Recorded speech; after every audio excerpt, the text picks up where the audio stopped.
plus de 4 millions de ventes. Ça, c'est ce qu'a fait Rayman sur PlayStation 1, jeu qui est considéré comme l'un des meilleurs platformers des années 90. C'est une série de jeux qui aura marqué le monde du jeu vidéo. Pour dire qu'on y fait référence dans des gros jeux comme Smash Bros en tant qu'esprit, voire même en tant que personnage jouable sur Brawlhalla. Ça faisait même des théories comme quoi il allait être dans Ultimate. Mais aujourd'hui, on n'en entend quasiment plus parler. Ubisoft a l'air de plus en avoir rien à faire avec la licence. Eux-mêmes qui considéraient le personnage comme le cœur et l'âme de l'entreprise. Ça va faire quand même plus de 10 ans que l'on n'a plus une nouvelle. Du succès à la chute, je vais expliquer dans cette vidéo pourquoi Rayman est mort.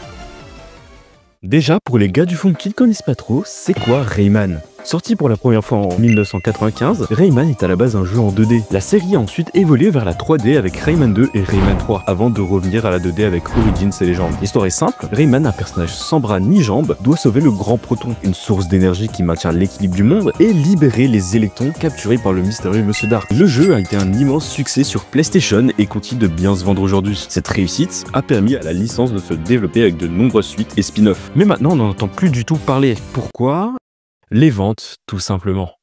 Le deuxième opus, lui, a très bien fonctionné. On le considère même comme un classique des platformers 3D, même s'il a fait un peu moins de ventes que le premier. Mais avec le 3, les ennuis ont commencé. C'est le début de la fin, il a fait encore moins de ventes que le 2, malgré le fait que le jeu est très apprécié par les fans. Puis il y a eu Rayman et les lapins crétins. Le jeu aura eu un certain succès commercial, pour dire ça a été un énorme succès sur Wii, où il s'est vendu par millions. Il aura apporté du bon comme du mauvais. Les conséquences, Ubisoft ont compris que la licence pesait, donc ils en ont fait une licence indépendante. Et il a aussi aidé au développement de Rayman Origins et Legends. Mais malheureusement, ce succès a été une nouvelle balle dans le pied de Rayman. La licence a été mise de côté pendant plusieurs années en préférant se concentrer sur les lapins crétins, qui se vendaient bien mieux. Même Michel Ancel, le créateur de Rayman, a dit que les lapins avaient pris beaucoup trop de place, et que du coup, il était assez compliqué de sortir un nouveau Rayman. Malgré ça, après plusieurs années d'absence, la licence revient avec Rayman Origins en 2011 et Rayman Legends en 2023. Un retour à la 2D, et en termes de gameplay, il n'y a rien à dire. C'est un véritable banger. Surtout les niveaux musicaux, franchement, quel poulet.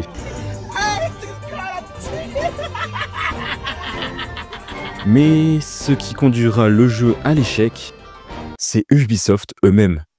Déjà, Rayman Origins est sorti en novembre 2011, une période où des gros jeux comme Call of Modern Warfare 3, Skyrim, Assassin's Creed Révélation, voire Zelda Skyward Sword sont sortis, ce qui a fait que le jeu n'a pas eu beaucoup de buzz. Et en sachant qu'Ubisoft n'a mis quasi aucun budget marketing, résultat, peu de monde savait que le jeu existait. Pour Rayman Legends, lui, à la base, le jeu devait être une exclue Wii U, calée pour accompagner le lancement de la console, mais au dernier moment, Ubisoft décide de le sortir sur toutes les plateformes. Ce choix a obligé les devs à tout retoucher, et la sortie a été repoussée de plusieurs mois, ce qui a littéralement tué toute la hype. Au final, le jeu est sorti dans le flou total, personne ne savait quand, où, ni même sur quoi il allait arriver. Et en plus, même erreur que pour Origins, très peu de promos du jeu. Avec tout ça, on obtient un jeu qui malgré tout est salué par la presse, ce qui est mérité car je le dis, c'est l'un voire même le meilleur platformer de tous les temps, et je n'accepterai aucun débat, mais totalement ignoré par le grand public. Et comme Ubisoft se base avant tout sur les ventes, ils en tirent une conclusion simple, Rayman ne vend plus, donc on le met de côté. Et depuis Rayman Legends, ça va faire plus de 10 ans qu'on n'a eu aucun vrai jeu.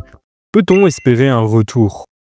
C'est fort probable, il y a quelques signes qui sont pour le moins intéressants. D'après plusieurs sources fiables, Ubisoft serait en train de travailler un remake de Rayman. Ce projet est nommé Project Steamboat et il serait entre les mains de l'équipe qui ont travaillé sur le dernier Prince of Persia. Et ce qui est surprenant, c'est que Michel Ancel participerait au projet en tant que consultant. Si c'est confirmé, ce serait top. Ce n'est pas un nouveau Rayman, certes, mais ce serait un premier pas vers un retour. Malgré ça, il faut rester un poil réaliste. Ubisoft a récemment réorganisé ses priorités. Ils investissent plus dans leurs licences les plus rentables, comme Assassin's Creed, Far Cry ou Rainbow Six, et non dans Rayman. Et avec Tencent qui détient 25% du capital d'Ubisoft, ils semblent pencher vers ce qui rapporte le plus, et lui, Rayman, ne colle pas à cette vision. Au final, si Rayman a disparu, ce n'est pas parce qu'il était mauvais ou dépassé, mais parce que Ubisoft ont fait des choix qui l'ont complètement nui. Ils ont préféré investir dans des licences plus rentables, pendant que Rayman, lui, prenait la poussière. Entre les lapins crétins qui ont pris trop de place, le manque de promos pour Origins et Legends, et leurs obsessions pour les jeux qui rapportent vite, Rayman s'est fait oublier. Mais il y a un petit espoir, ses apparitions dans certains jeux et séries, un remake, le fait que Michel Ancel revienne, ça prouve que tout n'est pas perdu pour nous les fans. Et qui sait, peut-être que d'ici là, on aura un Rayman 4. Ou pas.